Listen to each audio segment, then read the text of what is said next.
Namaste there, beautiful soul. Welcome, welcome, welcome. Thank you for tuning in. I know you're doing really well out there. So I want to bring this video to you because I've had a download about this, right? So when I was having a conversation with a friend, right? With a couple of friends, and they were like, what is a human, right? What are we? That's the basic thing that arose in our minds. And surely it was a very intellectual question. What are we? What are we? And I said straight up, we are soul. We are gods in human vessels, right? And he didn't understand that, and he didn't agree with that. He was like, no, we are animals. We are really, really animals. And the thing is, I couldn't disagree. At the same time, I couldn't agree. Here's why.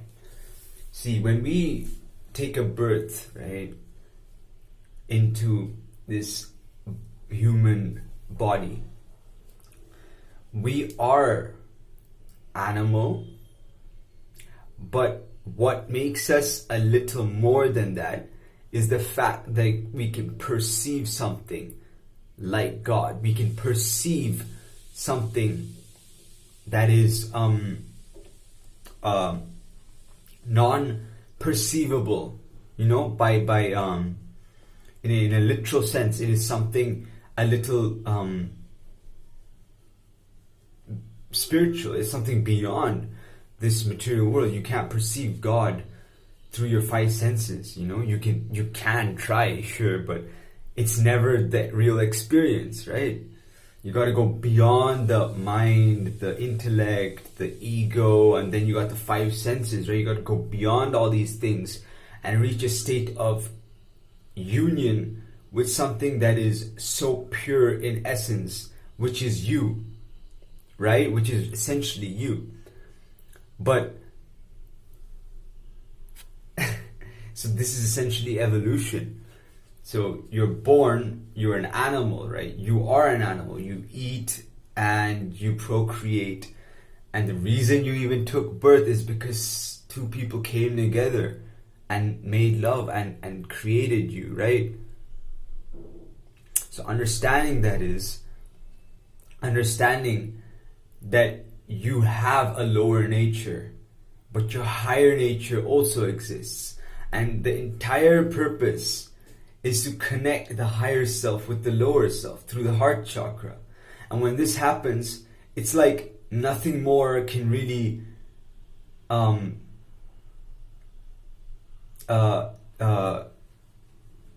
you or create problems in you, because now you're being guided by your divine self, and you have the energy of your animalistic self, your lower self, which is not really wrong, right? It's only wrong if you forget that this exists and you go only with this, right? Even going completely through the higher chakras and forgetting you have lower chakras is like having a supercar, having like a McLaren or like a Lamborghini, but you're running it on some lower frequency fuel, right? You're running it on some I don't know what's the lower frequency fuel. Oh, you're running it on petrol, right? But you're adding water to it, and that water is your own ignorance. That water is the ignorance that's not allowing you to really utilize your Lamborghini, right? The Lamborghini can take you anywhere in a very quick moment of time. You can really move in time really quick, and plus it's a very comfortable ride. Sure, that's your higher self, but what happens is you're not putting the right fuel. You're not giving the real fuel that can actually be utilized properly. So what is your higher self going to do? It's not going to really do what it's meant to do in this lifetime, right? So you might go to God when you leave this body, but essentially you haven't completed your karmic duty on earth, right? To do something, to bring God into this reality. So that's how I have understood it, and it's really like that, because essentially you do need to eat, but you do also need to connect with a higher purpose. Otherwise, what is the point of you eating, right? Right? And you need energy. Right? This is the entire principle of Shiv Shakti. You need to have that pure conscious awareness of God, so whatever you do is meaningful. But you need to also have that energy to do what needs to be done, right? So, yeah, that being said, peace, thank you for tuning by. This is just a quick understanding. See, you shouldn't get trapped in the idea of materialism or spiritualism, because both are a trap, because essentially both exist, right? Both are one, but they are the unification of them, right? The unification of your higher self with your lower self literally makes you invincible, because now you have so much energy. You can't be put off track, right? You got energy.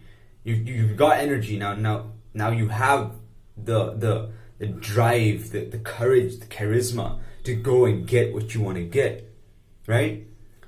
But the aspect is, you need to have that awareness that you are connected to God, right? They say in Karma Yoga, they say, what's the point of doing all these good deeds if you're not even going to have the Spirit of God within you while you do it? You know what I mean? Many people earn so much money, do so much charities, and pray and act as if they're so good, but they don't even have a sense of, I'm doing this not for myself, I'm doing this for the benefit of the whole world. I'm doing this with the conscience that God should bless this whole world through my acts of service, through my acts of giving people things that they may need, right? And the real wealth you can ever give someone is the understanding that they are a soul, because some people don't even know that they have a soul or are a soul. And the only way you can understand you have a soul is when you realize you are the soul, and the soul comes into the experience of your reality, and not just your lust or your desire, or this, or your greed, or your ego, or your love for your family. You know, it's beyond all of this. When you realize your soul, you'll be able to love everything and anything, and your heart will start beating at a whole different level. Okay, so peace. Thank you for watching. Do as you do, like, smash that like button, and comment if you have something to say about this, and of course, do subscribe. Namaste. Thank you for watching all of my videos. Peace.